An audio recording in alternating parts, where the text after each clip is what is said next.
The views, thoughts, and opinions on this podcast belong only to the hosts and the guests. They don't necessarily reflect any organization or sponsors connected to us. We aim to keep things accurate, but everything you hear is shared for information, conversation, and entertainment. We're going to dive into good laughs, tough talks, and that genuine feel that you came for. So get comfortable, relax into the vibe, and let the moment unfold. This is Keep It Clean. Lock in. Because if that means it changes now, did you always then two, you change it now. Is this needed? Is it accessible? Does it change up everything? What's your thoughts? It didn't make any sense.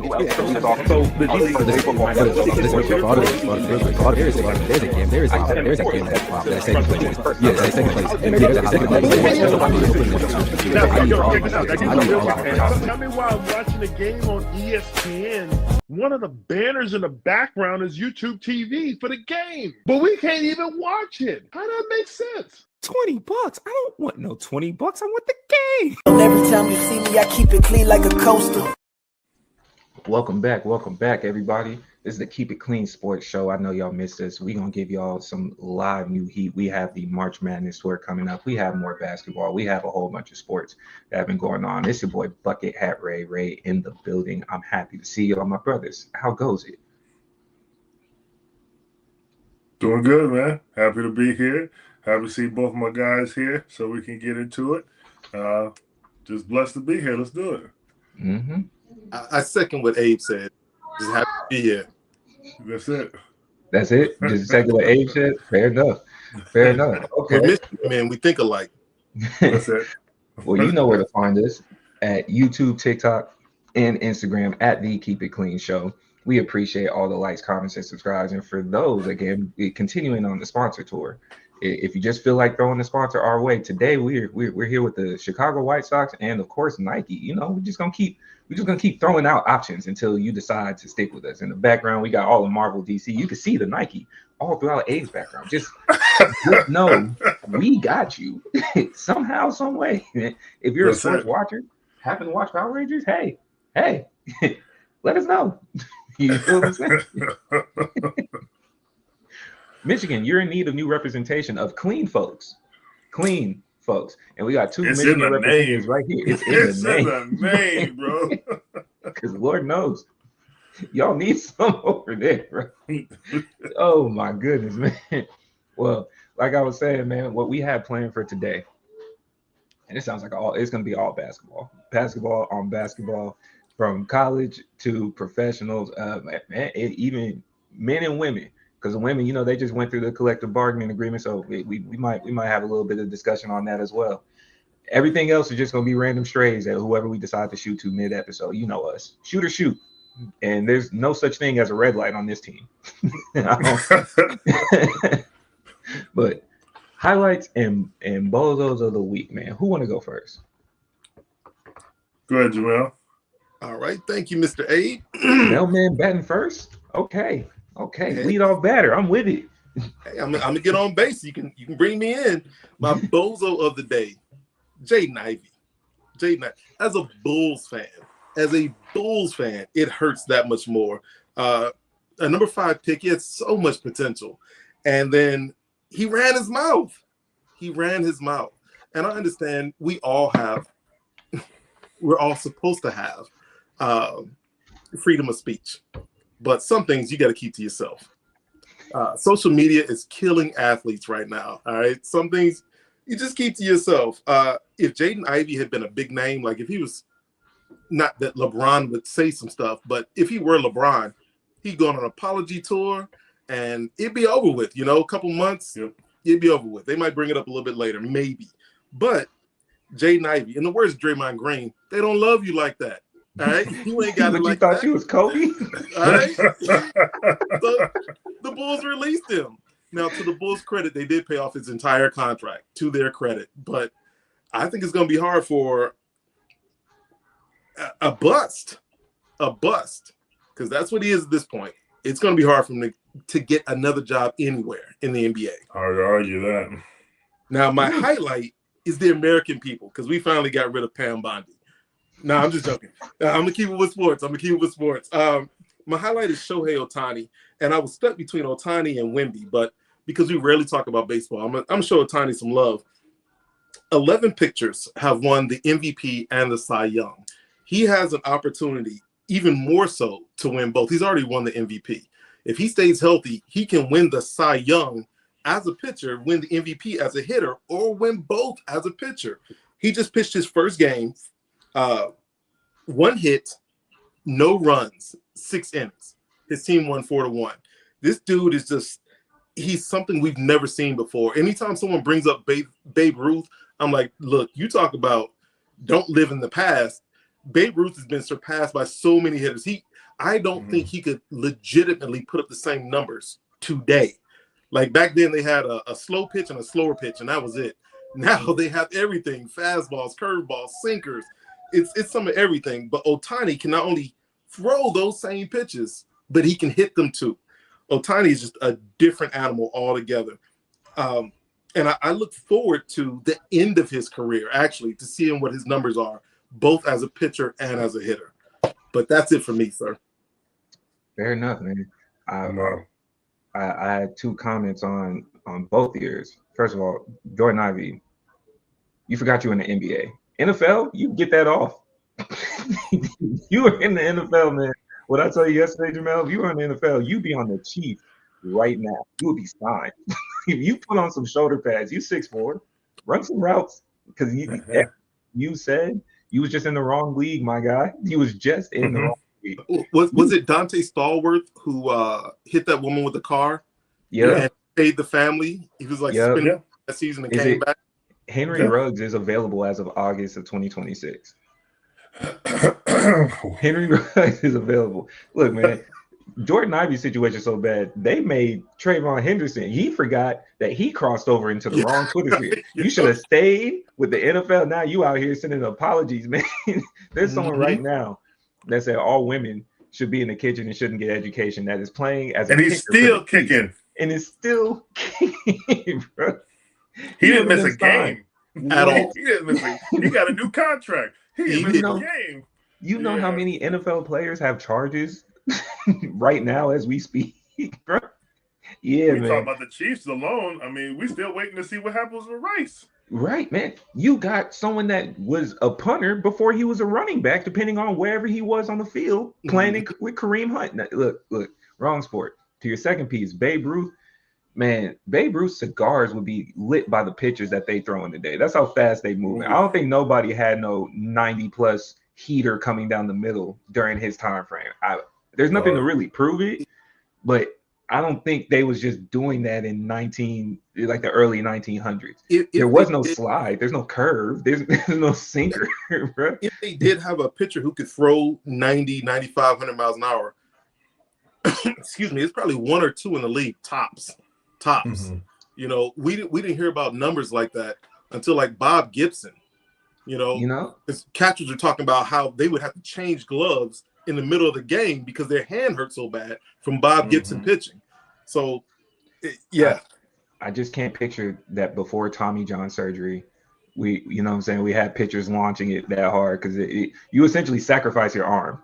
They would have told us about armless pitchers because they didn't know throwing that hard was just going to destroy, you feel me, all the ligaments and bones. So, but Babe, is he a better hitter than Hank Aaron?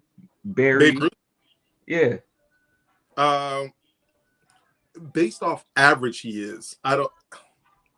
You know what? I'm going to say yes, he is a better hitter than Hank Aaron. Based off his numbers, he is. Hank Aaron had more longevity. But, you know, Babe Ruth would also smoke a cigar in the dugout. He'd drink a gallon of beer and eat a whole pizza right before the game. So, it's different back then. Man. Yeah. Okay. Abe, who you got?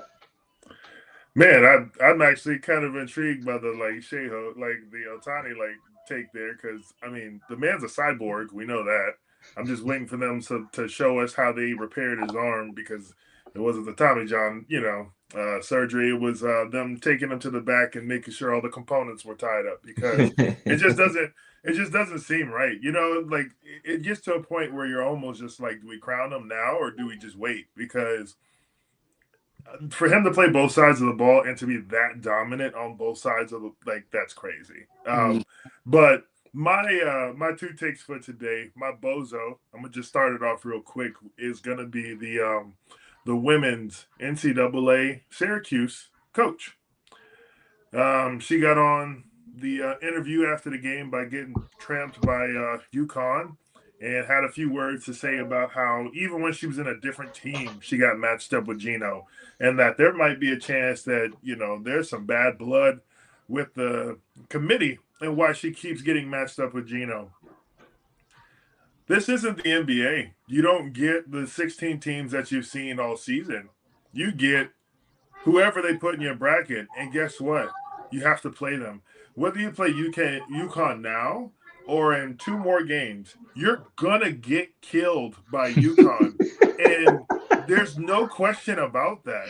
So I understand you're frustrated because Geno's got your number, and every time you see him, he's got that smug little grin on his face, and he's just sitting back like this watching the game because he doesn't have to coach because all of his girls are 5-star, and they've been 5-stars since they were 11. Like, I understand it's not fair. UConn basketball for women has been the top for forever. So let's not act as if like this is a team that they just threw together from NIL and they just got all this money. Geno was recruiting and doing this before NIL, and now he really gets to maintain it because of NIL. So please, I implore you, don't do this no more. We don't care. If you know anything about the NCAA committee, they change hands every 4 to 5 years. So the people that you think have a vendetta against you aren't even there anymore, fam. They don't even know who you are.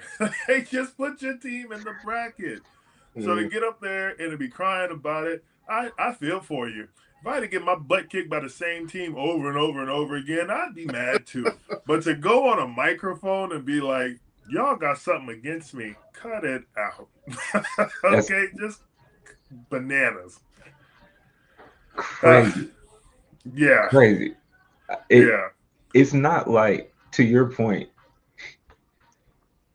most people that have a, we'll say, average knowledge of college women's basketball know 2 things at this point. Caitlin Clark and UConn basketball for women. Bro, this man has been on a generational run. You didn't not know about him before the Final Four or before the tournament. You knew about him all summer. He is your white boogeyman. He is creating nightmares, and most people, and most coaches, only other people that we've seen keep up with him. And when I say keep up, that could be a loosely based term. We just have at least enough of a powerhouse to be worth talking about. Rest in peace, Pat Summitt with Tennessee, right? Made it competitive. And then the head coach of South Carolina, because they're just black UConn. Don, essentially, right? Yeah. Everybody and Don just came around. Like she hasn't been coaching for that long. She's had success and sustained success since she's been there, but like she hasn't been around that long. So Geno is literally the greatest women's college coach of all time. He might be the greatest women's coach, period, of all time. He might be. The fact that we're sitting here, like you said, for the common knowledge people of like women's basketball, we know it's not spread across the world. We know that there are certain areas that it doesn't touch, but it is a world sport, right? So we're sitting here, we're looking at the situation like this. Geno, just like Dylon, it's Geno, fam. So like I understand you're mad because he doesn't have to coach half the time, but he's still there. So I don't know what to tell you. I'm sorry. And she's upset, but Geno does this not just to her, but to everyone. Everybody. Yeah. He sees victims anytime he looks at the court. That's all. Because you know what UConn did after that? They went and beat UNC 63-42. Okay, and then after that, they went and they beat Notre Dame 70-52. You're just one of the teams in their way. That's it. Before they beat you, they beat UTSA 90-52. Look, they see you're just one in the way. I'm sorry. When it comes to women's basketball, we're looking at the Final Four. Guess what ranks they are? 1, 1, 1, and 1. You didn't have a shot. That is the other piece too. You saying this as if there was just some miraculous way, if you were in another bracket, South Carolina wasn't going to slap you across the face, that the current Texas team that I've been seeing beat down people wasn't going to smack you across the face. UCLA Twin Towers wasn't going to kill you. Like, what are we talking about? Like, and with all due respect, because I did pay attention to a decent amount of games, and when I'm comparing them to teams that aren't even number one, I don't think they should have been playing UConn to begin with, because we saw how the refs handled their Iowa State game. It was very evident. That this is one of the few games in both tournaments that I really sat there and I was like, no, the refs have full dictation of this game. You know, you're not beating Michigan. You're not beating TCU. Like, you're not beating Duke. You're not beating LSU. You're not beating Notre Dame. So, like, where do you fall in the spectrum of, like, this is unfair? It's just an unfortunate situation, but it is what it is. Look, man, unfortunate. Ev, you came in right in the homie Ev then joined the show. We doing a highlight and bozos of the week for sports. Jamel had the highlight of Shohei Ohtani, the bozo of Jordan Ivey. Jaden Ivey. I got all the wrong J's. And so far, for Abe's bozo, we talking about the Syracuse women's coach that went up there and said, man, you know, if you would have put me in another bracket. Oh, yeah. You would have got smacked anywhere else. I mean, the top 4 teams are literally still right here in the Final Four. So whether you was going to get smacked here, there were so many other teams outside of those top 4 you still would have got beat by. So there's really no point in the conversation. For reference, every Elite 8 game that led to the Final Four, realistically, the only one that wasn't under 20 is UCLA and Duke. And it really should have been 20. Every other game was a 20-point win or more.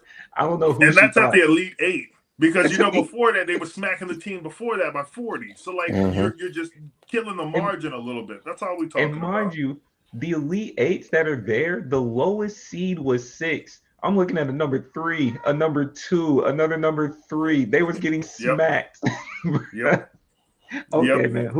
Who's your highlight? What you got for a highlight of the week? So my highlight of the week is probably not going to surprise anybody, but Michigan men's basketball team has been the only team in March Madness who has been handling their business, and not by one possession, not by 4 points. They have been handling their business every step of the way. We are here to the Final Four, and they have literally done exactly what you wanted them to do. They look like the strongest team in the tournament right now. So the fact that, we have to worry about all this backlash because, Duke lost to UConn and all that, we'll definitely get to that conversation. But, like, everything about this has led up until the Final Four. Michigan has skated through all of their opponents, all of them. There's not a single team that gave us a scare. So I'm just like, please continue this success because I want to hang up a banner and I want to be annoying as possible. So please help me. Yeah, please help me be the worst that I can possibly be, because I am ready. It was back in 2018 when I was sitting in a bar trying to watch the game for us to win a championship. It didn't happen. If I can get to the point now where I can watch it at home and be a jerk online and everywhere else that I need to be, that's what I would love to do. So please carry out the mission, take care of it. Duke and the ref's whistle ain't there, so let's get it done. I want you people at home to know how bad Abe needs this. In 2018, Abe didn't just go to bars. That wasn't an Abe thing. This is in the soul. Abe wasn't a bar frequenter. Anytime Abe and I would go out, we had 4 pairs of clothes in the car because there's always some security guard that had something to stop us from going inside religiously. They would look at Abe and see the threat, do the math in their head and say, nah, I can't handle that. And the next thing you know, he can't get in the car. Nah, see, and that used to piss me off more than anything. Ev, literally, we saw a dude, they were talking about people's shoes when they were walking in, right? Like, you couldn't have, like, tennis shoes, sneakers on, right? I think I had on some, like, maybe at that time, you had some like high-top Vans. Yeah, it might have been some Vans or something, right? I come walk in, dude in front of us had on an all red high top Van. And I come in, I've got like a little low profile shoe or whatever. He's like, nah, man, those are sneakers. I'm like, my What was man just worse? walked in with some red Vans, and they just kind of looked at me like. Remember the homie next to Red Vans? He had the Concords. He had the Jordan 11 Concords on. Yeah, They were right there. They just made it through security. You could see them. Now, mind you, both of them different race, about 5'8", you know what I'm saying? So they just skated right on in. I walk up 6'7", you know, and they're like, nah, have a good day. Have a good day. Police officer standing right here. I'm like, they knew they couldn't take you. Yeah, he's like, nah. The police officer gave him a nod, like, security guard was like 5'4" himself. Like, this is crazy, bro. Preventative measures. Yeah, that's what it was. Okay, Ev, do you have a bozo? Do you have a highlight sport? Anything yes. So okay. My bozo of the week is Bam Adebayo. Ooh. Okay. Because he went on to an interview yesterday or the day before saying because of the 83-point game, teams have to guard him differently now. And he's going in there and he was like, man, because I might shoot, they see me making 7 threes in a game now. You got to guard me at that perimeter. 7 for 22? Like, come on, bro. That's one thing. And then it's like, you're never scoring like more than 40 again. Like, Bam, you don't realize you are the self-check for yourself. You're the e-check. Like, so it's just and this is the problem with this whole 83 thing is that like now people got to be realistic. Like, bro, you have the worst efficiency in doing so. So lower that big head that you got. You played against the worst team in the world, and it took you putting up the most shots ever to even get to that niggas have took to get those amount of points. It was an ugly effort. So that's my bozo. My highlight I would say it's my time to a bozo again as well is Dwayne Wade. Dwayne Wade is my all-time favorite NBA player. And so seeing this past week with Pat Bev having this James Harden, Dwayne Wade conversation and seeing a lot of people actually come up and like say, Pat Bev, calm down a little bit, which is making people kind of go back and do the knowledge and do the history of what Dwayne Wade was doing and the reality of, and again, not what ifs or anything, but yeah, he wasn't even 100% healthy day one in the NBA to a degree. And so it's like what he did and for his time, I just feel like a lot of people are now starting to give him a little bit more respect over this past week. So I just that's the big highlight for me. It's like I'm excited about that. He's getting a little bit more respect over this past week that I've seen. So that's my highlight right there. Fair enough. Pat is on a legendary run right now because he got kicked off his own show. So he got something for everybody. Wait, slow down, man. Because Pat Bev, oddly enough, is my bozo of the week for some of the points that you make, right? My bad. Okay. For me, I don't necessarily mind when there's clear chases for content creation, hot topic issues. I will tune in to Gil's podcast every now and then because I know shenanigans are afoot, right? I'm okay to put myself in that mind. I may not get the most accurate sports feedback, but there's going to be a laugh, right? And there's many people that are out there like that. There's rare platforms where I'm just like a hard no. Emmanuel Acho, he's one of those. You should be bozo of the week, but you just have a history of doing that. So I'm gonna let you do exactly what you did. Pat Bev, I get the clickbait. I just don't like the way you're going on your rebrand tour. You could have kept this one in the tuck. Paul Pierce already dominated Dwayne Wade and LeBron James alleyway. Like this isn't even original. You was just throwing something out there. So it was a tough loss. We saw your podcast get fully colonized in real time. I hate that for you. Genuinely. They appropriated it's not even the same name. It went from Pat Bev's podcast to Hooping and Hollering. We haven't seen a theft like that on that level, that clean in a long time. Not broad daylight. Jason Williams was never a defender, and he took your cookies. Yeah. Crazy work, right? you could have, well, depending on how that interaction went, I feel like you could have called Gil to get your feet back wet. Could have sat up there for a couple episodes. You could have hit up Dwight Howard. You could have hit up you could have joined in on the Rashad McCants shenanigans and went over to kick it with Raymond Felton and all them just real quick, because you did kind of spark that whole conversation that they're having. You was around that time frame when you went to the platform and called out Rashad. We remember that. Cool. Then to throw your homie under the bus. Ev and I watch battle rap. We're familiar with Rome, right? He always had a clean reputation in the battle rap community. Mm-hmm. He just had a new child. You have a history of getting handsy, and even though you beat the charges, it is still kind of crazy. So for you to just go and throw him out under the bus to get that traction, I'm not a fan of the bozo activities to get the content. You could have did something else, but good luck to you, because you are lying about this Dwayne Wade take. It's horrendous. I didn't even know if it was worth our time to talk about, but it's a horrendous take. My highlight of the week is Kirk Cousins, because you and Tobias Harris agents are godsends. We've never seen angels like this before. Continuous guaranteed contracts for a team that, oddly enough, you might actually start for. Tom Brady over here making jokes talking about, yeah, I talked to people, should I come back? You're still doing it low key. He's had the most under the radar career we might have seen at the quarterback level. Any of y'all have Kirk Cousins in your top, I don't know, 50 QBs of all time? No. Okay. Does he crack 100? And I know that sounds like a stretch, but do you? Thank you. Maybe.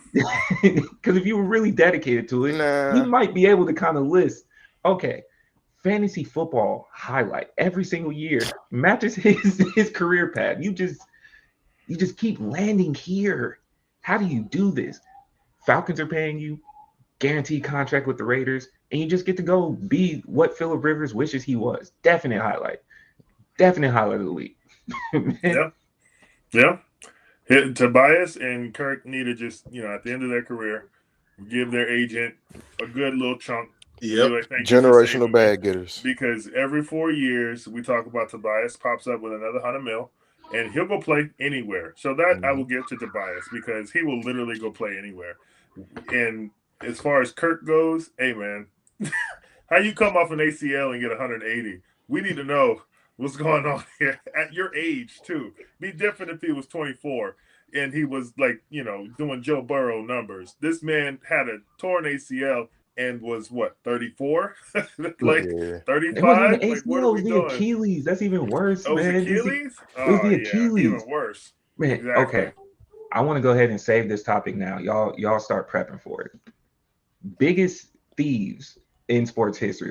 If we were to try to create a Mount Rushmore or a personal top 5, because these two should be in this conversation. John Wall's there, Chandler Parsons, and Jamel. Who's the homie that got paid for 30 years I think it was from the Mets? Bobby Bonilla. Hey, he's solidified number 1 for me. I'm just throwing that out there. I'm gonna be real, because I already when we was talking about Kirk Cousins, Sam Bradford is at the top of that list. And that's me as a Rams fan. You got to think the rule, the rookie contract rule changed because of his ass that last year. He got $50 million guaranteed, and then after the ACL tears, he still, after the Eagles year, he was with the Eagles when we swapped with Nick Foles, and he had a good breakout year. He started getting the $20 million bag, and he got it for like 5 to 6 years from different teams. He's a generational bag getter too. See, okay, and he tricked a lot of people too. We're gonna have a great conversation. This is a good topic. Yeah, we gonna bring up anyone. We're gonna have this conversation later. But yeah, for sure. For sure. Because that way we can get some research done. Because I got a few names on the. Because he got the pen and paper. He's ready. Jamel got the pen. Jamel got the pen and paper. All right, man. Well, like we told y'all, we going over all basketball. Y'all want to just go ahead and start with college? Yep. Women's games are tonight, Final Four. Yep. Like we said earlier, 4 number ones. 4 number ones. Which game y'all want to start with? Well, interesting enough, I would start with South Carolina and UConn. I think that is actually going to be the winner of the national championship. So I'm hedging bets on UConn right now, FUD is just ridiculous. And the whole core just, every time you see them, everything is clicking. Everything is clicking. So if I was to put my money on anybody, and I don't gamble, so please don't look back and be like, Abe told me to put it all on. Disclaimer, didn't do it. I would go UConn, and then if we're talking Texas, UCLA, I like UCLA.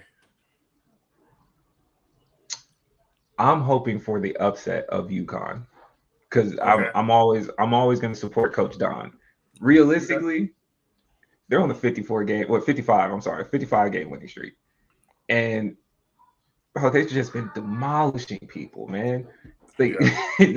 Demolishing people. But South Carolina is coming off of a 20-point game against a pretty solid TCU team. I think a lot of these women's teams are solid, but they have been just as consistent in this tournament as everything UConn has done, right? Mm-hmm. Jamel turned off the tournament because of the first game. He said it himself. After a 103-34 win, I can understand where you don't see nobody else on that side of the bracket. Then you came back with another 101-point game against a USC team that has future WNBA stars that we're all going to be excited to watch, right? Then you came back with a 94-point game. You are putting the ball in the basket against good teams. I'm going with Coach Don for the upset. On the other side, I'm with you. I got Texas over UCLA myself. I think Texas has been rounding this corner of getting ready to show up on the women's side for the last 2 or 3 years, and they're finally there. UCLA, we'll see you next year. We'll see you next year. That's how I feel. Isn't there being the team to win the championship? You're finally there. You've won it because they're not going to beat South Carolina or UConn. That's why whoever wins that game wins the chip for sure. I agree with Abe coming out between South Carolina and UConn. And we talk about Don Staley only because it's UConn. We talk about South Carolina like they're an underdog. Yeah. They have 3 losses. All right. UConn went undefeated. South Carolina has 3 losses. Yeah. They're damn near neck and neck. And we talked about how Geno has been just consistent the last 20 years. Don is she's not even on the come up anymore. She's up. She's up. She just hasn't been doing it as long as Geno. You know what? I don't even care who wins, man. I like watching teams dominate, so I like watching UConn dominate. But like Ray said, when Don was in college, I had a crush on her. All right, so I root for Don. I rooted for Don my whole life. All right, so I root for South Carolina. I'm gonna go with South Carolina. I'll take South Carolina. I'm gonna take UCLA. I'm gonna agree with my Michigan brother. I think UCLA is too big. They're too big for Texas, and they're just gonna bully them. Texas has been on the rise, but I don't think they're there yet. And they got a bully in the post too, but I just don't think that they have enough like UCLA has. Yeah, and I think UCLA's team is too big at every position. They're just too big. This has nothing to do with Texas beating Michigan by 36 to get into the Final Four. I just want to clarify, just to make sure this isn't hate. And you know what? That's why you're off the Christmas list. You have to bring it up. I just want to make sure this has nothing to do with any of that. Okay. No, of course not. Of course not. Okay. Ev, you got an opinion at all? Yeah, so I think with UConn and South Carolina, my heart wants to root for Don and South Carolina. But the truth is over there with Mr. Auriemma. Yeah. Because the thing is now, what I will say is that, of course, South Carolina's going to be the toughest defense that UConn will have faced this season. So, with that being said, I think UConn will win at least by 15, then 30 or 40. It'll be a 15-point margin. Okay. If it's a blowout type of thing, 15 is the max. Okay.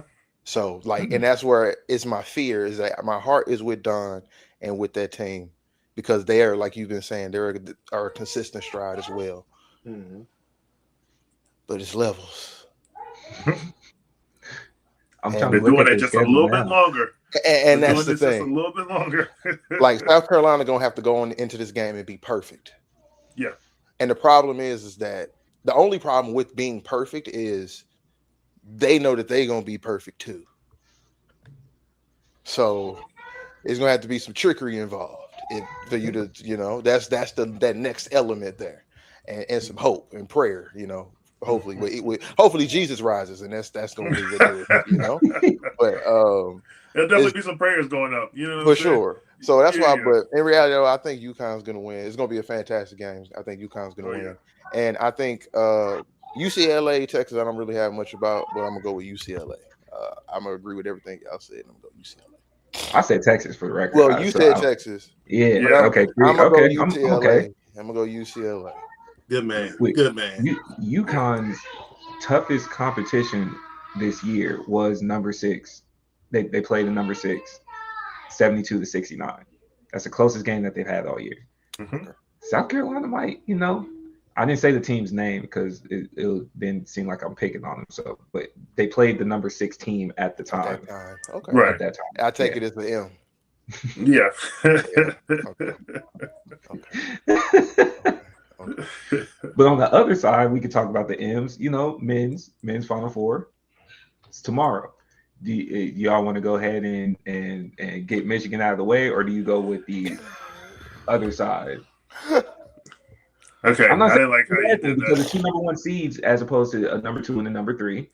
Yeah, but just don't dismiss my team like that. You know what I'm saying? Like don't do our team like that. Just understand we're the number 1 team for a reason, and we've been handling business every single game up until this point. While everybody else has had to do a dogfight, we've just been cruising in the last 10 minutes of each game. So just saying. Has Arizona been in a dogfight? Yes. They smoked Long Island, Utah State, they got comfortable. Arkansas, they split the game open with 10 minutes left. And then Purdue, same thing, with about 10 minutes left. It was looking different. Purdue's poor point guard did everything he could. He tried. Enough. He tried, bro. He tried. He played his heart out. No, but you gotta give them credit. They definitely try to hang in there. But I mean, towards the end, when you're just knocking down free throws and stuff, there's just nothing you can do about it because you have to get a stop. Yes. And unfortunately, Bradley's great. Now, no disrespect to Arizona. Like, I'm not gonna do it like that. No disrespect to Arizona. They definitely have a very good team. Bradley is something dangerous when it comes to being a point guard. He's got size, he has strength, he has pace. He knows how to get his teammates open. He can go get you a bucket at any given time that he feels like it. So he is definitely something that I am concerned about on the defensive side. However, because of our size and our length, I don't really have a real scare in this game because of how we've handled each team up until this point. As long as we play our game and we don't get sped up by them, I think because we do get fast break points and everything else. I mean, Lindenborg is just he's dunking it whenever he feels like it on a fast break. 2 defenders in front of him or not. So I'm not really worried about that.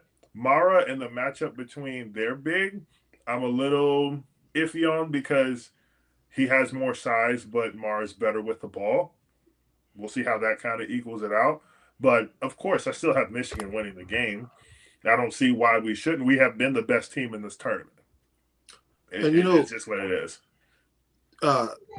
Arizona plays a college-style basketball. Michigan plays a pro-style basketball. They lead the tournament in assists, and they're up by 50 assists over every other team. It's because of the ball movement. They have such a NBA free-flowing open court offense. It's different from any other team. And I think they're going to catch Arizona off guard. I really do. Yeah. And Michigan plays hard-nosed defense. They're one of the better defensive teams in the Final Four also. They play hard-nosed defense with a free-flowing offense. I mean, I don't gamble on stuff like this for sure. But I would, a disclaimer, just like Abe said, don't be like, oh, the mailman said. No, I didn't. All right. What I'm saying is I think Michigan's going to roll by Arizona. I know it sounds crazy right now, but I think they're going to beat Arizona by at least 10. And the thing that gets lost with Michigan is because our defense is so good, they go, oh, but it's the offensive side. That's where they get you. We are the most unselfish team. We have a clear number one in Lindenborg, and we still share the ball as if everybody else has the same playing field. So the fact is, we led the tournament in 3-point percentage also. That's a part of that ball movement. But I'm sorry. No, you're good. You're good. I appreciate it. And all the rest of that too, it just shows that we have levels. And each one of those levels we can kind of step up into. It just creates a different ball game. So you might prepare for them to do this, and we just switch and do this. Like, it has literally been an adjustment period up until the halftime. Halftime comes, second half, we are a totally different team, and we take off every single time. It's a 10-0 stretch. It's a 12-0 stretch. It's, something that gets real nasty real quick, and the other team has to try to make another adjustment. By that time, we're literally playing San Antonio Spurs basketball. We're just out there making it look easy. So if we continue to play like how we've been playing, I don't see Arizona as a problem. And that's not me being the Michigan guy or that. This is literally what we've seen on TV every week. And, we talk about and that's coaching, because in-game adjustments, people don't understand that. When the game is close going into half, or when your team is down going into half, and the second half, which is when Michigan really does kick it into that next gear, why is Michigan on a 10-0 run? Why are they on a 15-5 run? Like, what's going on? It's because of coaching. They have such a good coach, and to that line of thinking, that's why I think UConn is going to be Illinois, because I think UConn just has a better coach. Hurley is crazy. I know he can run around headbutting refs, but I just think he's a better coach, and he's been here before. I mean, he's got one national championship or two. So, and experience means something. 2 and 3 years. So I think it's going to be Michigan and UConn, and I think Michigan's going to beat UConn. I don't think UConn has the offense to keep up with Michigan. No. Okay. Michigan and Arizona, I'm going to go with Michigan. I don't really know a lot about Arizona. I've been watching Michigan lately in this tournament, and they've been doing their thing, so I'm going to go with them.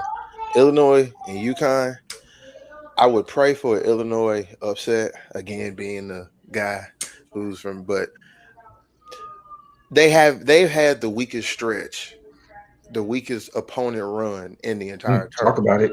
And that's the truth. Like, Illinois has had the weakest run, and I think that's where, even with what you said, Jamil, with experience, that's what it's really gonna kick in, because you can beat Houston, you can beat all these other teams, but now you're going against where experience, coaching, and your players actually having that experience to know what to do in these crucial moments. And I think this is when it's going to be the unfortunate time where it shows like, oh, y'all might not be ready. Like, y'all are ready, but it's just like when you're facing actual talent that's meeting your skill set, we'll see where the struggles are.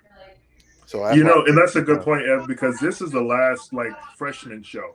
Because everybody else has had a couple of teams, like the Arkansas teams, your Kentucky team, all of them are gone. All of your Houston, all of your freshmen showcases that are probably going to be soaking up the top 15 picks of this next NBA draft are pretty much done. Yep. So this is your last show. So I agree with you. I definitely think this is when experience is going to kick in. Playing a team like we just talked about with UConn, who's won 2 out of the 3 national championships in the past 3 years, this is going to be tough. This is going to be real tough. And I think also coming off that last game, I do think momentum, even you're going against a different opponent, sure. But I do think momentum coming off the high of a game matters too. Yeah. And I think even though we all laughing at the Bobby Hurley, like, this dude is crazy. He's a crazy genius. Yeah. And that moment, even though he did it unintentionally, even when he explained it, he was like, I thought the game was over. I didn't know. I was caught up.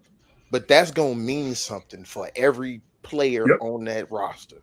And it's going to be where, okay, we got to go 100% balls to the wall.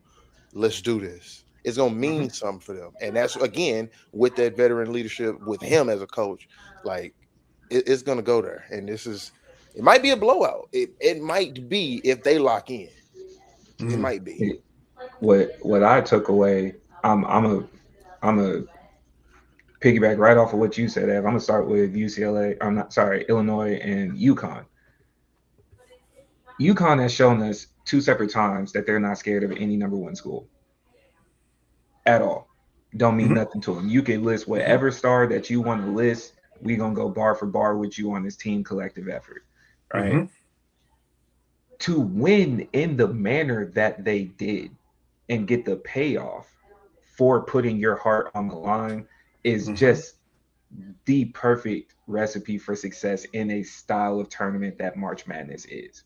So going into this next game and you telling me that with the type of coach that they have, only focusing on defense, that freshmen sound good until we remix a boxing 1, 2, 3 man on you like on a repeated basis. That freshman sounds good until we say you have to put up 50 to beat us. Because we already have the scheme to stop everybody else that's going on. Either which way you will, we could shut you down and make the rest of them score in a position that they've never been in before, or we can allow you to be you and see if you really got the legs like that. And that's a lob over home plate, for UConn at this point. On the other side, I agree with everything that y'all have said about Michigan. I'm gonna put it to you this way. Michigan plays a Lindenborg touch the ball offense. If you can stop that, you might win. The odds of you stopping that doesn't really exist. He is the offense. There's no possession that they have where somebody else scores and he's on the court that he did not touch the ball. I don't know if you need to put 3 people on him. Because if you get the other 2 big men in trouble, it does look different. That's one of the takeaways that still is true to them for me to this day. That's what the Duke game exposed.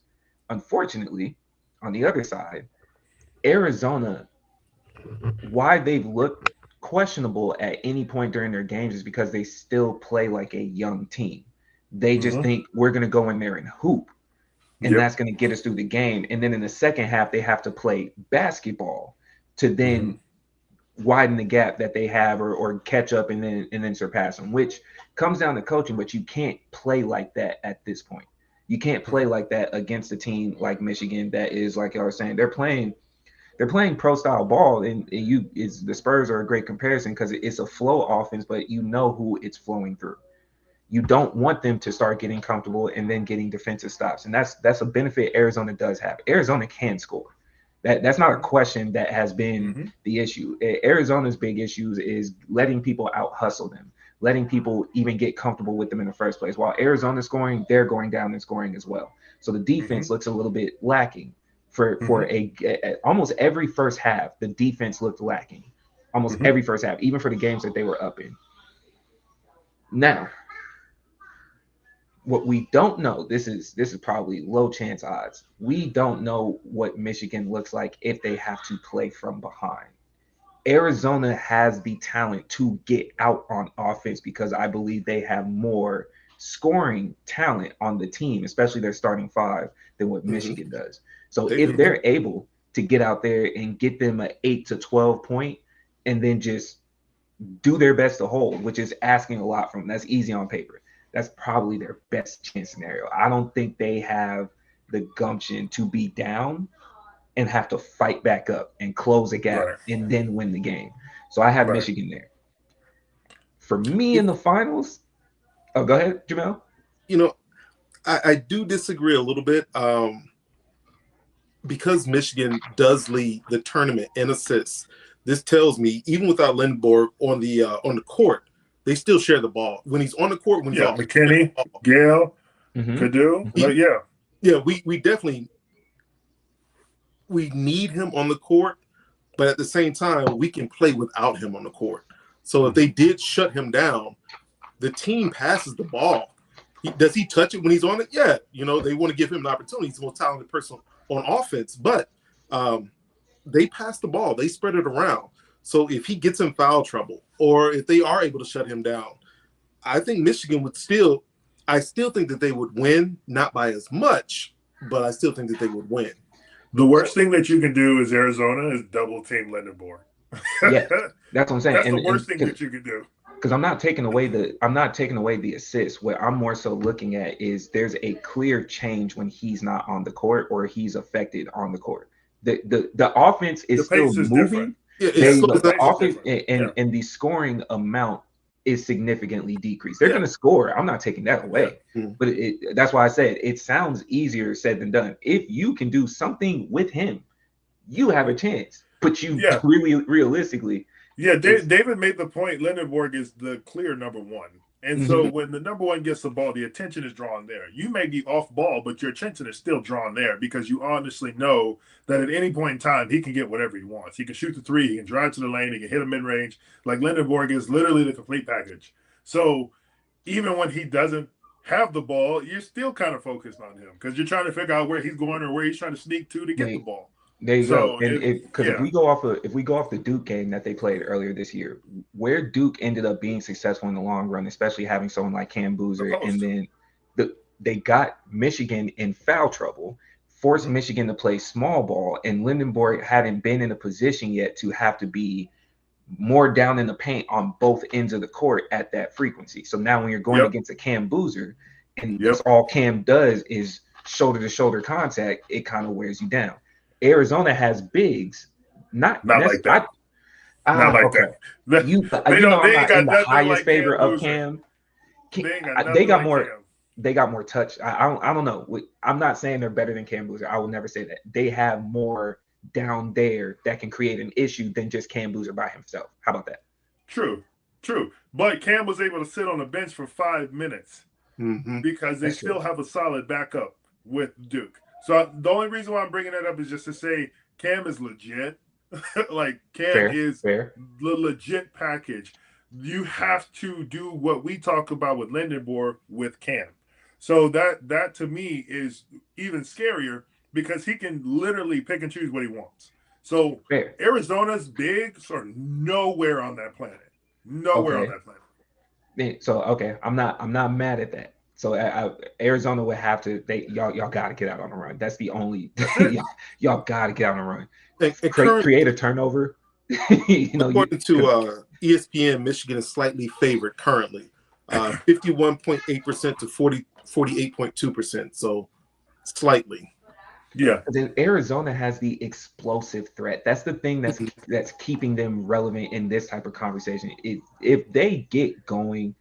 That's an offensive job because we saw what they did to Houston twice comfortably. And this is with Houston being ranked higher than them at one point and then spinning the block a few days later and belt the ass even worse. Now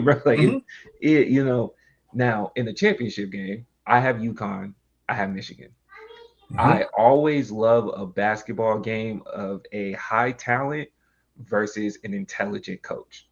Always love this game. I will tell you, all four of us picked UConn, right? Yeah. Nah, Ev said Illinois. He slid it in there. He think you on mute.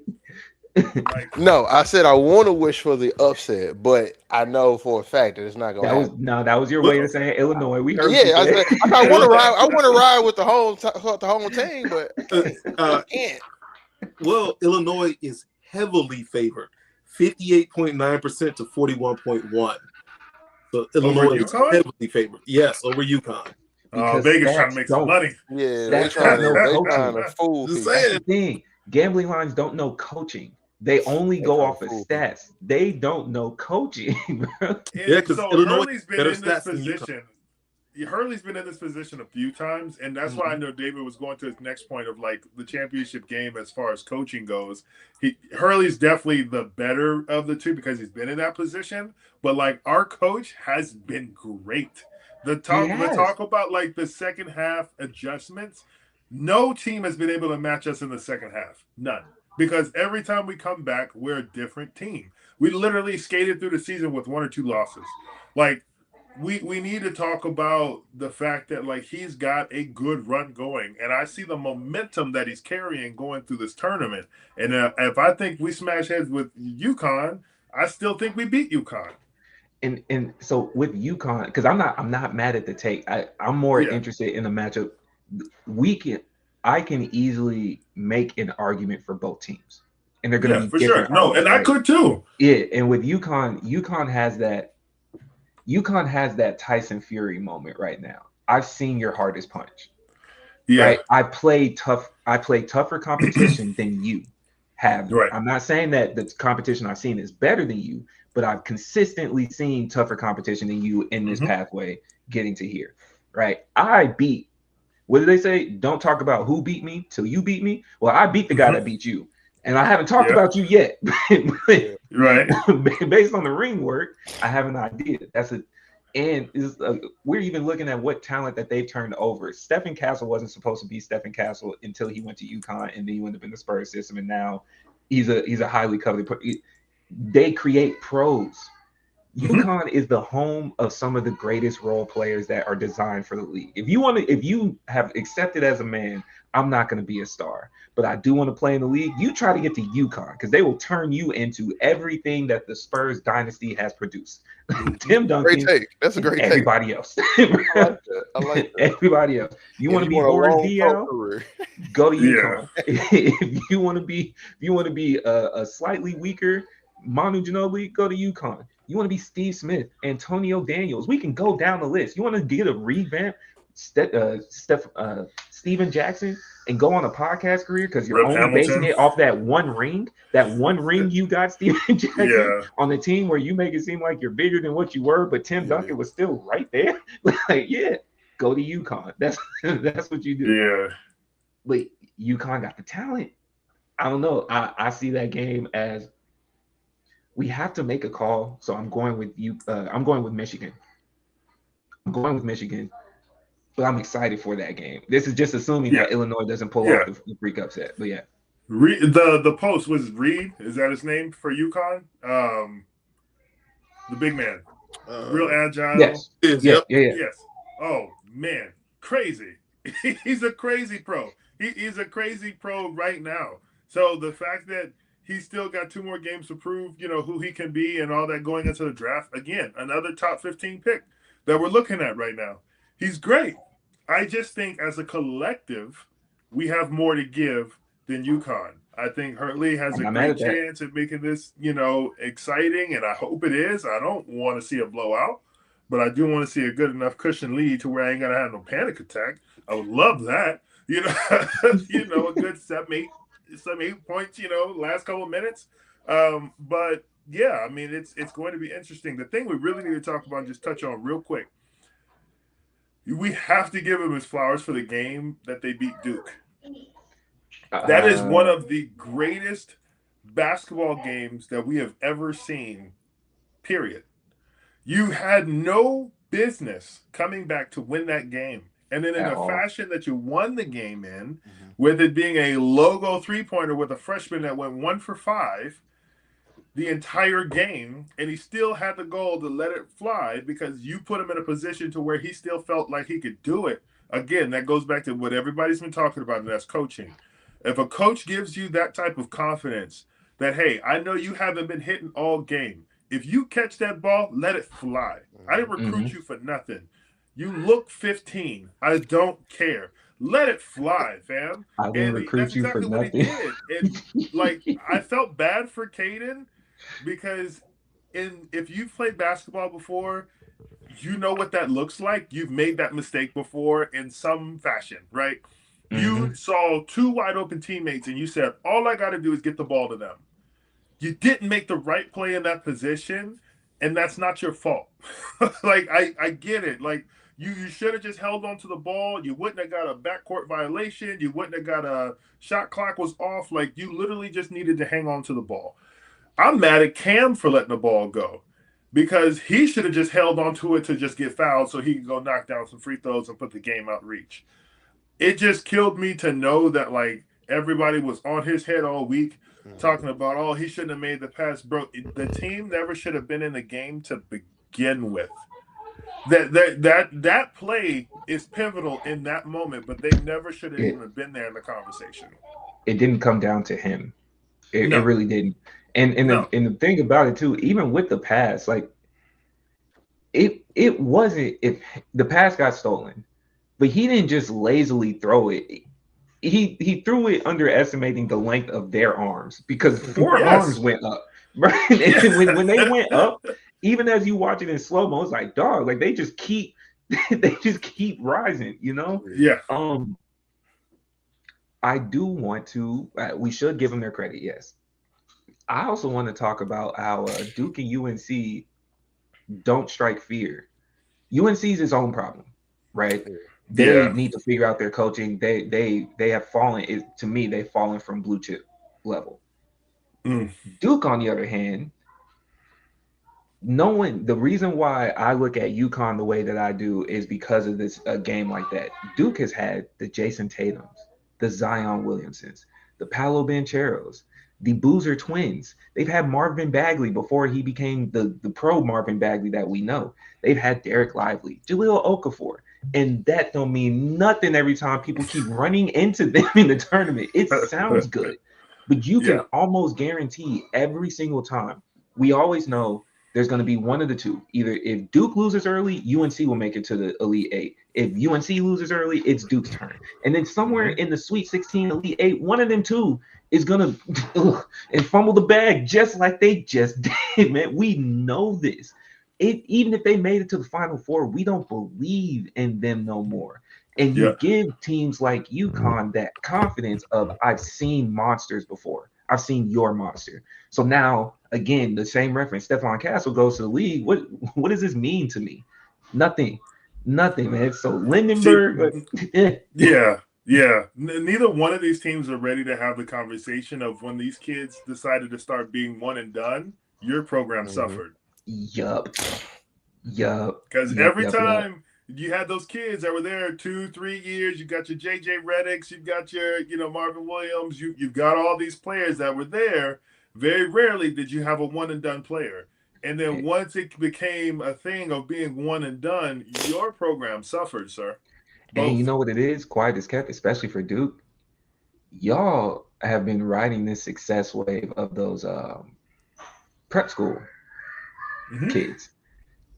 At the other schools is getting them. I played in regular high school basketball. I'm with the smoke kids, right?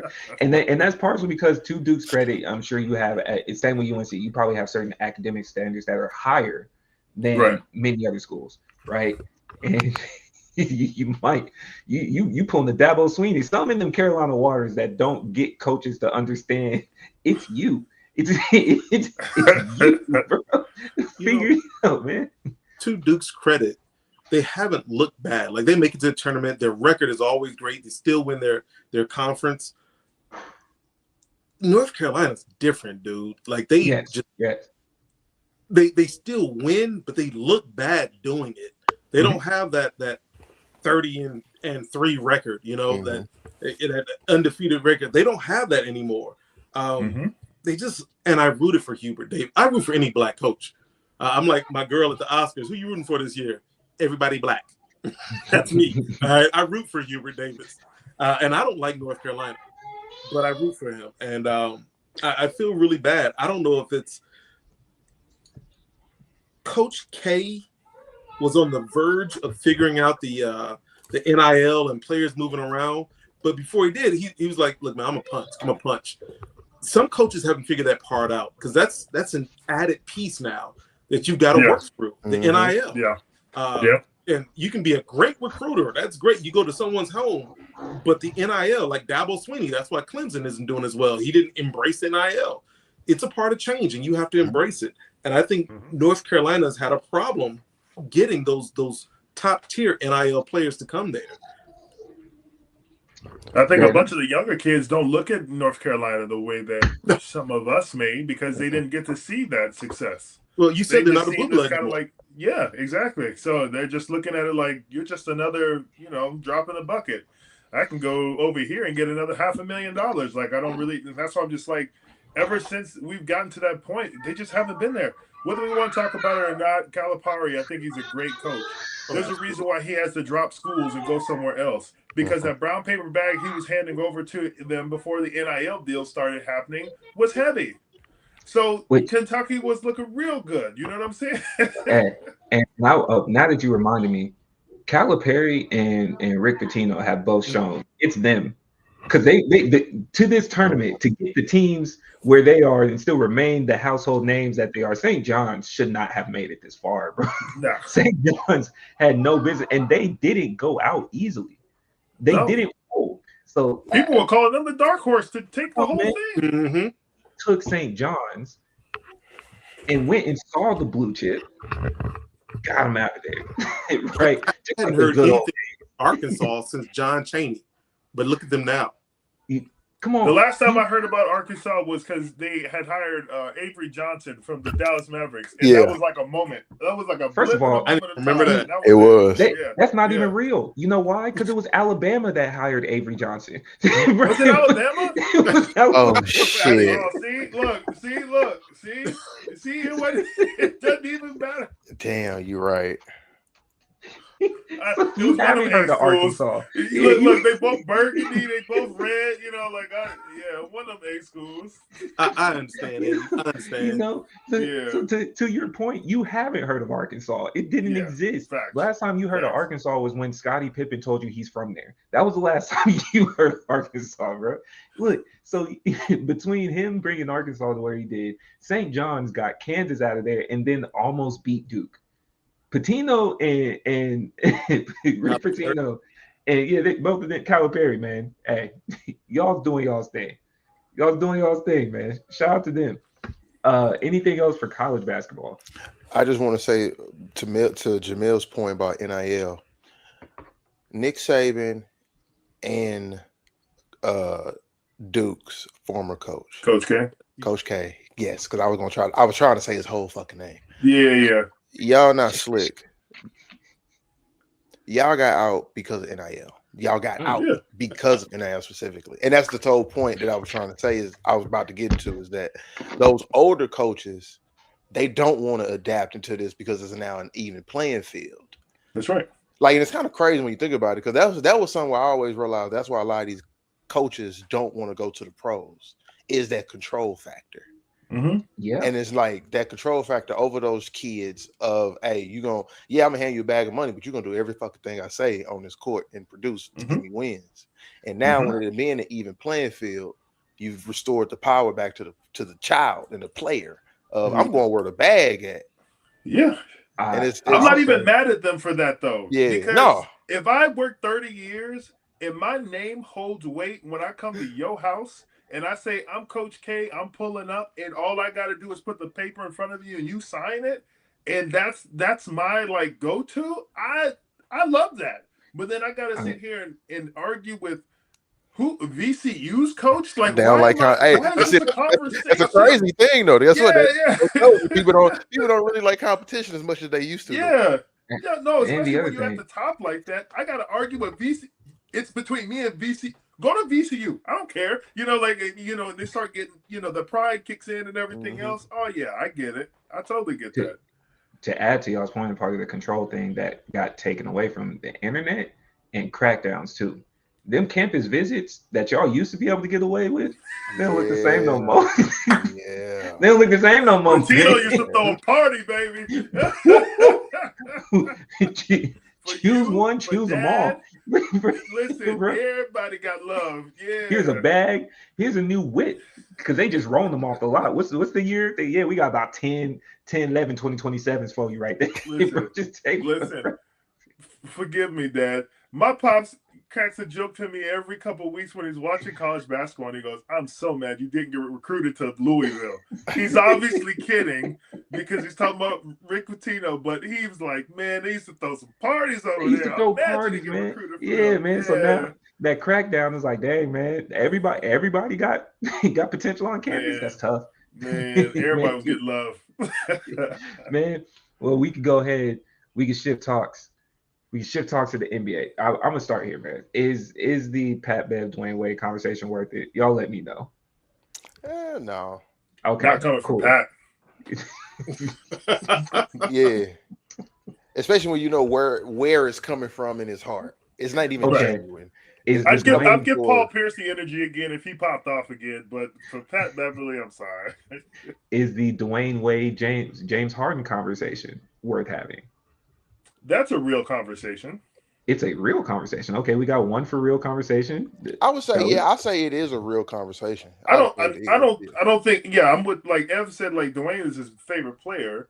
Like Dwayne was better than James. That part of the conversation I don't feel is tough. But I feel like as two really top shooting guards, you can having have them in there. Yeah, and that's the thing. A lot of people have it like it's an open and shut case where no. I think okay, so it looks like we have a combo because I think Jamel and I might be on this. Yeah. Okay. That's why I said yeah. that's why I said I think we can have the conversation. I think where you people will stand is either on one side or the other. I don't think there'll be like, hey, listen. What do you mean? Listen. What do you mean? You mean you people? Oh yeah. You know, go ahead. I think James Harden was a better regular season player. I mean, the stats prove it. Dwayne Wade stepped his game up in the playoffs. And again, I'm not just a stats guy. I do know Dwayne Wade won a championship when he shouldn't have. That first one, they beat Dallas. He shouldn't have got that one. He shouldn't have. But he did it because he stepped his game up. James Harden shrinks in the playoffs. If we're just looking at skill set, James Harden is better. James Harden is better. Just looking at skill set. If we're looking at heart, if we're looking at intellect, if we're looking at athleticism, it's Dwayne Wade. It's Dwayne Wade. But what really separates them for me, it's playoffs, because that means a lot to me. I love stats. I love big numbers. That's great. That means everything. What do you do in the playoffs when it matters? And that means everything. Yes, and James Harden shrinks in the playoffs. He shrinks. I don't think he's ever with OKC, with Houston, with the Clippers. I don't think he's ever had a good playoff game. Not a series, but a standout game.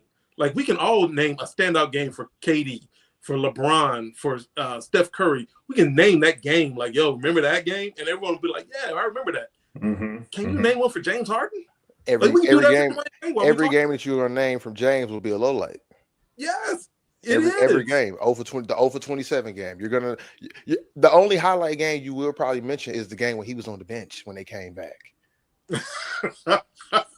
But Dwayne Wade, and immediately I go to that series, not just the game, but the series against Dallas on the biggest stage. It wasn't just the playoffs; it was the finals. And dude, he took over. Yeah, it was like nothing. I can't say nothing I've never seen before because Jordan's my favorite player, and I watched him play. But it was, I mean, we're talking about a top 10 performance. It is almost like LeBron beating Golden State that year because it was LeBron. It wasn't the Cavaliers who did it. Yeah, it was Dwayne Wade. It wasn't the Heat who did it. It was Dwayne Wade who beat Dallas. So regular season, I want James Harden's career. In the playoffs, I want Dwayne Wade's career.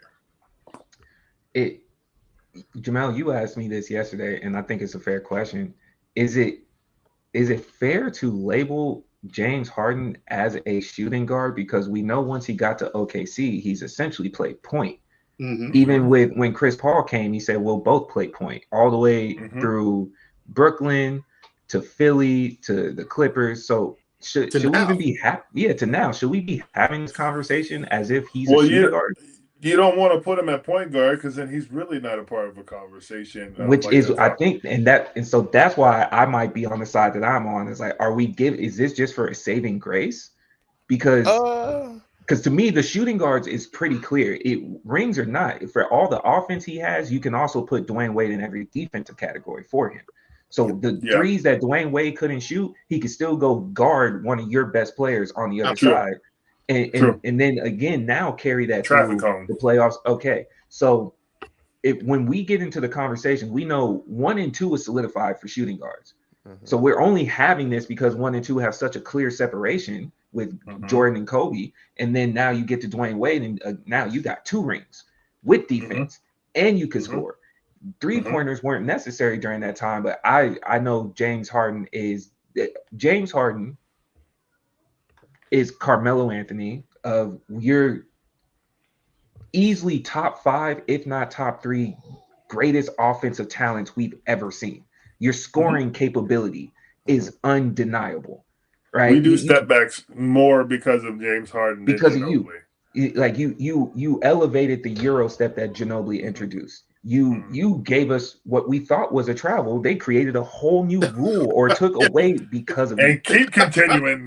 you feel me? Push, Like, yeah. The leaps that they take after that push off two steps, Shy is getting ridiculed religiously because he's just essentially doing the move you created for the 3-point shot. Got you.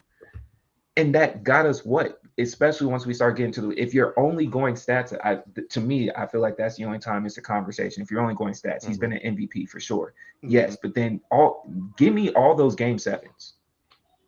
That's your highlight. Them game sevens in Philly. They tried to put it on Embiid. You just got to be under the radar. You only scored 9 points. And that's a theme for him. Consistently under the radar. It was either you were hurt or it was Chris Paul's fault. It was Westbrook's fault. The Thunder lose in the finals. You disappeared during that series. Remember, we caught on to James Harden during the Spurs series beforehand. You go into the finals and you were ghost, but you don't have to take that ridicule because KD and Russell are there. Brooklyn, they blame it. There you go. Brooklyn, they blame it all on KD. Like KD didn't put his heart out there in Brooklyn. He is getting listed as a failed team like you weren't there. Before they even remember you were there, they bring up Kyrie and how he didn't play. But you were on that team, James. You were there too. So every team that you went to until the Clippers are the only ones where he didn't necessarily have to take that brunt because he got traded midseason last year and he got traded again midseason this year.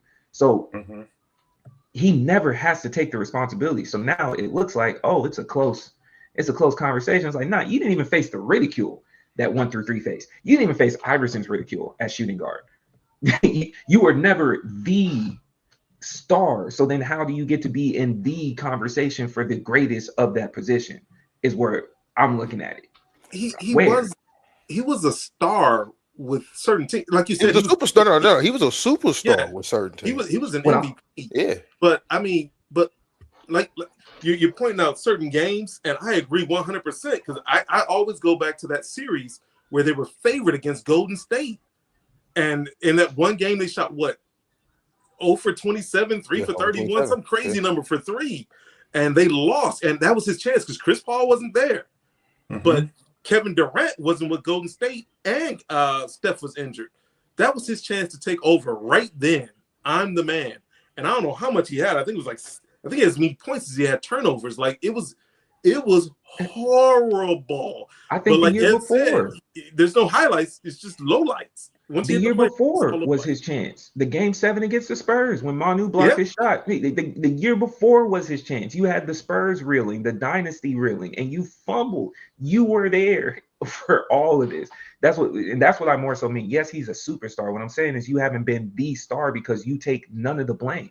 The stars take the blame. The main guy takes the blame. Even when you're the best player on the team, you never take the best player ridicule outside of that one commentator that appears to not have been right or not have been wrong about you. That one white dude that went on that rant about Harden. Like, don't tell me we having a conversation about best 2 shooting guards when one has a fat suit and one doesn't. I'm put this way. When Kobe retired, he was talking to Rachel Nichols with T-Mac, and he said it blatantly. That's not a winning style of basketball. That you won't win it. He said that in 2017. And he also said it then. He said that you'd have to do what you have to do to get your team across the finish line in the regular season. But that's not conductive winning basketball. He ain't been wrong 9 years later. Okay. Fair enough. We ended up and again, and that's one of those things, and that's one of them situations where Jordan's not even gonna give that conversation airtime. So you got number 2 telling you back then. There's some credence that should be mentioned in that. Like when he says it then, that's a real thing of that's not winning basketball. The man you just saw who won 5 times and was the next man that won it 6 times. You know, it's some. He should get the same ridicule Russell Westbrook gets. He should, for sure. That's what I mean by that. It's not even. I don't know how you just skated by. You didn't get the ridicule. He should get more. He should get more. That's what I'm saying. We know why Russ gets more ridicule. His game is ugly. It's strictly based off athleticism. That's all of it. He never don't a have consistent him. jumper. He was a turnover machine. Yeah, he averaged a triple-double, but like I said, his teammates would back up and let him get rebounds. Like, again, super athletic. Arguably the most athletic point guard we've ever seen. Him and Derrick Rose, maybe Ja Morant, they're all in that same little bubble. But Russ's game is just ugly. And you can see one thing about hyper-athletic people, once they start losing athleticism and they don't have any skill sets, the game degrades really quickly. James Harden's game hasn't degraded because he could always shoot. He could always dribble. Russ was first step and I'm gone. I'm dunking on him. Now, he can't get it on that first step. Now, he can't just dunk on people like he used to. So I think that's why we look at Russ and we're like, all right, especially that run with the Lakers was just, it was so bad for him. And he's a Hall of Famer, but we look at him like, man, that is not good. And that's why we get on him so much. Whereas we see James Harden still doing that step back, shooting threes, still with them handles, getting to the hole. We're like, I'm sorry, not Westbrook. He's all right. Harden is a shooting guard in the same way that Allen Iverson was a point guard. Actually, I'll agree with that. That's what I'm saying. You're not really a point guard. We know what you are, AI, and you're not a shooting guard, James Harden. You are a point guard. You just get the shooting guard accolades because if we put you in the category you're supposed to be in, you're not in the conversation. And I'm saying that very respectfully with AI because AI's respect that he got on the court, they just looked at him as Chuck that could ball. Chuck should be, if we were going true shooting guards, you'd be hard pressed to really have me put James Harden over Allen Iverson in a genuine conversation. You'd be hard pressed. That's why I was like, I didn't even realize that Dwayne Wade next to him. That's what I'm saying. Still getting busy. So so in that essence, like, come on, get real. And that's why I was saying it's like, Ratcliffe was their center. Come on, bro. Come on, man. So, you know what I'm saying? That's what I'm saying. It's like, I don't understand how Dwayne Wade and James Harden, the conversation, you didn't get past AI to me. AI took Eric Snow, McKee, Lynch, Ratliff, and Dikembe Mutombo to the finals and stole game one. I don't want to hear jack about AI and Harden, bro. Nothing, bro. So we say that it benefits him to be listed as a shooting guard. If he were a point guard, where would he stack up? Would he be top 10? He's not top 5. He would be nowhere near that. And again, because he's never won a championship ring, that's still a part of that factor for him. So John Stockton's got to be John Stockton's in that conversation, and Chris Paul. John Stockton and Chris Paul both have to be in that conversation. Well, just in the same way. But you got to think about the top three, though. The top three is already shooting guards, and that's what I'm thinking about. So top 10, you may be right, but no, he may not. He may not be top 10. I'm just saying you can't make it without a ring. But top 10. Could we fire off 10 point guards? I think we can. I think we can. Magic. Isaiah. Hold on, I'm Johnny. Magic. Steph. Who else? Isaiah. I said Isaiah. All right. Stockton. Thomas, Stockton. Chris Paul. Absolutely. Jason Kidd. Absolutely. Jason Kidd. Tony Parker. Is he better? Nah, I don't think Tony up there. Steve? Steve Nash. Yeah.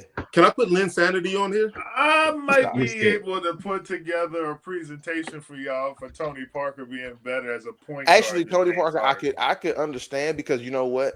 Me and the homies were just having the argument of Steve Nash and Tony Parker. When you put them stat by stats, it's nasty. Close. It's nasty. Yeah. It gets nasty. I'm gonna say Tony. Tony because the reason why I said and no argument, I'm with Ev on this one because it's just when you look at them as point guards. Yeah. I'm looking at the point guard position. How I look at Chris Paul, Isaiah. I'm looking at that realm. Steph is on another planet. Steph is literally on another planet, and then you have Magic Johnson and the rest of these guys that fall behind. So, in my opinion, slow down. I would say Magic's on another planet too. Behind, y'all about to start. Magic's on another planet too. Yes. Magic. I'm just saying. I'm gonna give Magic his respect. Magic's on another planet as well. Don't get distracted. No, I agree. Don't get distracted by this. We flaming Harden. We flaming Harden. Don't get distracted. I apologize on this, brother. Go ahead. Let me see my piece. especially because he's a Michigan guy, right? Like I'm just gonna say, Magic is definitely on a different planet than the rest of the guys that we're listing outside of Steph. Steph, to me, is the greatest point guard of all time, and I'm not mad at that. I'm with you. Yeah, no, I'm not. Like I said, I'm not grouping say Magic on a different planet too, though. That's just yeah. No, I'm not being like Tony Parker and Magic Johnson. Like I'm not doing that. No. Oscar Robinson. Yes, Oscar Robinson. Are we going with him as a point or a small forward? Because he played both. Well, technically, he played the first three positions: point, two, and small forward. Yeah, but he's known as a point guard. Yeah, because in that same essence, I would have Jerry West. So if we put Oscar Robinson as a point guard, I have Jerry West as a point guard. But Jerry West is more of a two guard, man. He was a point guard. James. Come on, we can't use the logo. That's like me saying Pete Marinovich. I mean, he's more of a two guard, even though he led his team in assists. He was a pistol. Yes. Maravich. I don't know why I call him Maravich. Yeah. So what are we at? I'm at 8 right now. We have Magic, Steph, Isaiah, Stockton, Paul, Kidd, Nash, Oscar, the Big O. Are we putting Jerry West on there? Are we putting Bob Cousy on there? You know what? Derek Fisher. Just round it out so we can just be done with this conversation. If he is a point guard in an honest conversation, especially if we're just going off the stats, if he's listed as a point guard, is he a higher ranking point guard than Russell Westbrook? I'm gonna have to. I didn't put Westbrook on here yet. No, that's what I'm saying. No, I'm gonna say if he's not higher than Westbrook, then we shouldn't be having this conversation. Which Harden is a point guard. Okay, and I'm gonna be realistic. We got to start giving some dudes that's current players credit. I'm putting SGA before I get to Harden because he already he just need. I'm sorry, I'm gonna do. If we gonna talk all time rankings and we putting playing skill set and winning involved, we got to go and start the SGA train. If we're gonna say Harden's a point guard, if we're gonna say Harden's a point guard, go and start that train. Harden's body of work, I can't allow myself to give SGA the nod just yet. I think, like you said, let's start the train so we can have this conversation early. But his body of work, I don't know if I can give it to SGA just yet. Finals MVP, I hear you. Is he a point guard? But that's why I said if he's a point guard, because this is the thing too. If he's a point guard, guess what? Luka. He runs point guard on his team. He is the point guard by position on his team. Yeah. Is he a point guard? Yeah, no. I would say SGA is a point guard. And it's difficult because this is the era of positionless basketball. He's a combo guard. He's to play anywhere. Yeah. Like that's why I say SGA is a combo guard the same way Steph, D Rose were, and Ja. I love these conversations. Because I'm not mad at that take. Honestly, James Harden is a combo guard, but I think everyone goes into shooting guard because that's what you came in as. And that's what you were known as until you became, I'm going to go get you 11 assists. Okay, because we don't naturally, like, honestly, hold on, Ray. Listen, and with Harden's case, which makes it so tricky, they didn't play you as point guard. You just naturally started doing it. And then you became the position. So I think that's not your fault. Like for Harden, it's not his fault. Like I think that's why he still has to be put in that shooting guard conversation. For shits and giggles, let's have a point guard conversation because then you're not getting talked about at all. Like you said, James Harden is 12th all time in assists, all time. If he plays, as a matter of fact, not next year, this year, he still has a chance to put. The season's almost over. So by next year, he's going to pass Gary Payton. Gary. Another name. I know we were disrespecting some people because we definitely hadn't named them all yet.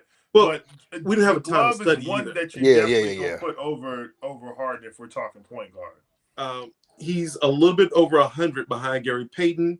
And I mean, wouldn't Gary just be point guard Dwayne Wade? In this conversation, Dwayne Wade's better though. Ooh, but no, I'm saying when you talking about this Dwayne Wade James Harden conversation, once you get to Gary, ain't that the end of like? Could we talking about? Nah, he's Dwayne not. Wade was He's a defensive not guard. off. He did. That's a good take. Ain't he just point guard D Wade in this realm?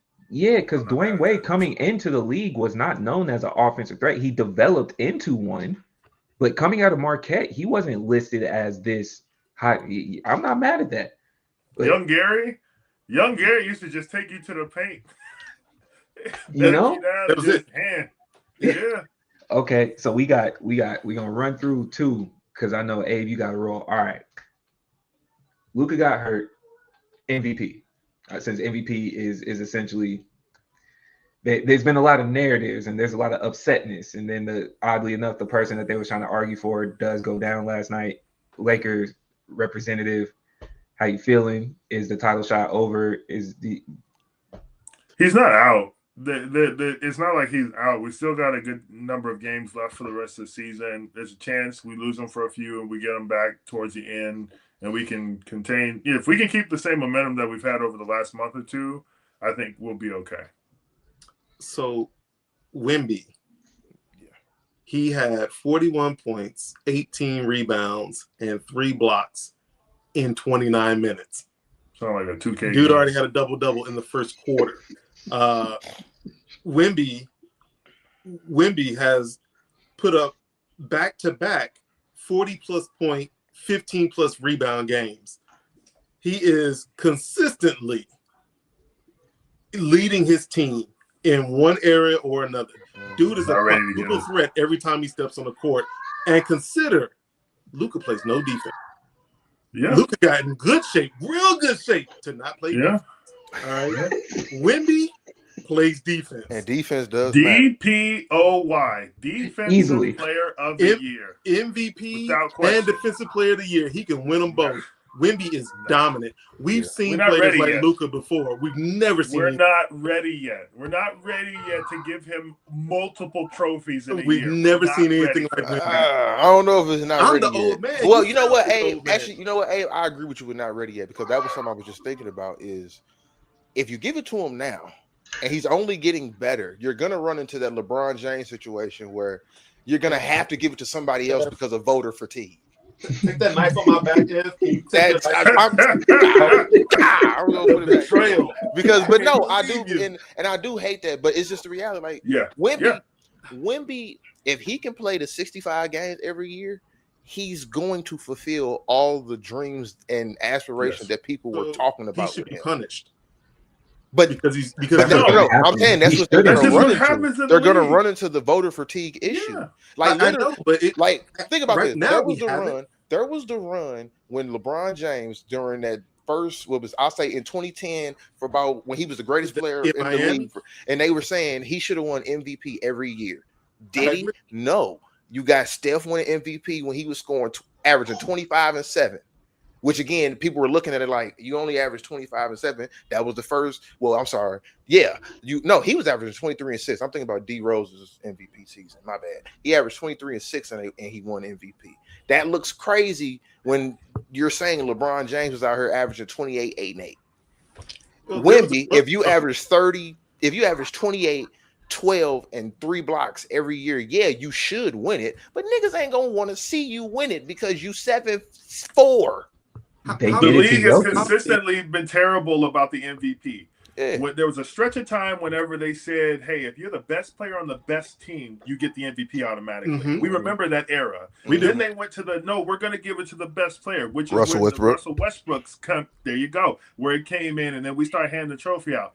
Then they got to a point where they were getting fatigue of giving the trophy away to everybody. We've seen this happen with Jokic. We've seen this happen with LeBron. We're seeing this happen in real time right now with SGA. SGA should still be in the conversation, but they like to push him off to the side because they already gave him one. Yeah. So there have been players in the league that didn't get one that deserved one, or they should have had multiple and maybe ran away with one. We're not going to sit here and not talk about how Kobe only has one MVP. So, the league has historically gotten this wrong. Look, Jokic is averaging a triple-double as we speak right now. He's not talk about the fake assist. Worried about this. Jokic shouldn't even be worried about this. This should be in his backyard right now. That's true, too. But they're not going to give it to him. Prime Jordan should have won I don't know how many MVPs. And they gave Karl Malone one. They gave Chuck one. They have historically I get it. It happens. It happens. But we are not the league. We are fair and honest. All right. Oh And no. if we are fair and honest, Our right? opinion doesn't matter if we're not voting on the MVP trophy. Our opinion Let me put my You don't thigh know. on. All right. You don't know. Snap y'all Negroes away. All right. Wemby is going to get it this year. I'm telling you, it's Wemby. I hope If- so. He's going to be the face of the league. I'm telling you. I want it to be Ant-Man, but it's going to be Wemby. And they have the same mentality. That makes it that much better. Well, I Ant-Man might will just have- be Robin to his Batman, but yeah. Ooh, yeah. You're not wrong. Mr. Ant, what is this? I might have Wemby just for the fact that you up for 2 awards. You can't tell me that you're a better, most valuable player if you are scared to shoot 3-pointers when I'm just walking around, and then I go down and I shoot a 3-pointer because you can't do nothing about it. Yeah. The NBA's changed, man. I mean, centers shoot threes now. Wemby, Jokic, Embiid. Like, everyone's a stretch. There's no more stretch for everybody stretch. Pause. Fair enough. I said Okay. pause right. But you get what I'm saying, though. You know? Okay. So before we end it out, just round the table. We know we do the predictions every week. Eastern Conference Finals, Western Conference, who you got in the champion? Has to change. Ev, this would be your first time doing it. So far, for the most part, I think all of us were in agreement of Detroit, Boston, in the Eastern Conference. We've had some back and forth for the West. I said New the York. Knicks, but that just depends on where they match up. Because if they have to play each other early, then it's Detroit and Boston. If they play each other late, it'll be New York and Boston. Okay, so The West, we've been pretty unanimous with OKC and San Antonio. Okay, so I agree. So for me, You for said the East, Lakers last week. You're a liar. for the East, honestly, I think it's gonna be Boston and New York. Detroit, I want to root for Detroit so damn bad. I just don't think this year, Without Cade, especially with him coming back from a collapsed lung, when he comes back, I don't think this year is the year. Give me another year, and then I'm hell bent on Cade Cunningham being the new superstar of the league, the number one superstar. Give me another year. But I do agree, it's SGA versus Wemby. We got that in the Western, and I haven't changed my Eastern Conference. It's still Boston and Detroit because I don't have faith in Cleveland. Western Conference, it's going to be OKC and San Antonio, but I'm looking at it for the championship. I have OKC now because for whatever reason, Lou Dort is at the scene of a lot of injuries. He's always at the scene of the crime. And if he continues to play the way that he's playing, there's more than likely somebody else that's going to be taken out in this time frame. So back-to-back championship runs, you don't play Lou Dort for a 7-game series and not walk away with potential ligament damage based on what we're seeing right now. Yeah, I'm pretty much the same thing. It's Boston and Detroit and OKC and San Antonio. I haven't changed. Fair I have enough. no faith in Cleveland. I have no faith in New York. And I have no faith in the Bulls. Fair that enough, didn't need to man. be said. yeah, Well, nobody y'all does. y'all know where to find us: YouTube, TikTok, and Instagram at the Keep It Clean Show. We appreciate all the comments, man. For y'all, man. I plan on putting this out tonight before the games get started. I think I can make that happen. You know, this might be the last episode y'all see. Abe took a day off. He never takes days off, bro. This might be the last. We don't know what's about to happen. The apocalypse is now. Abe took a day off, man. The sun's still up, and he not working. Hey, this been Keep It Clean Show, man. We appreciate y'all. And every time you see me, I keep it clean like a coaster.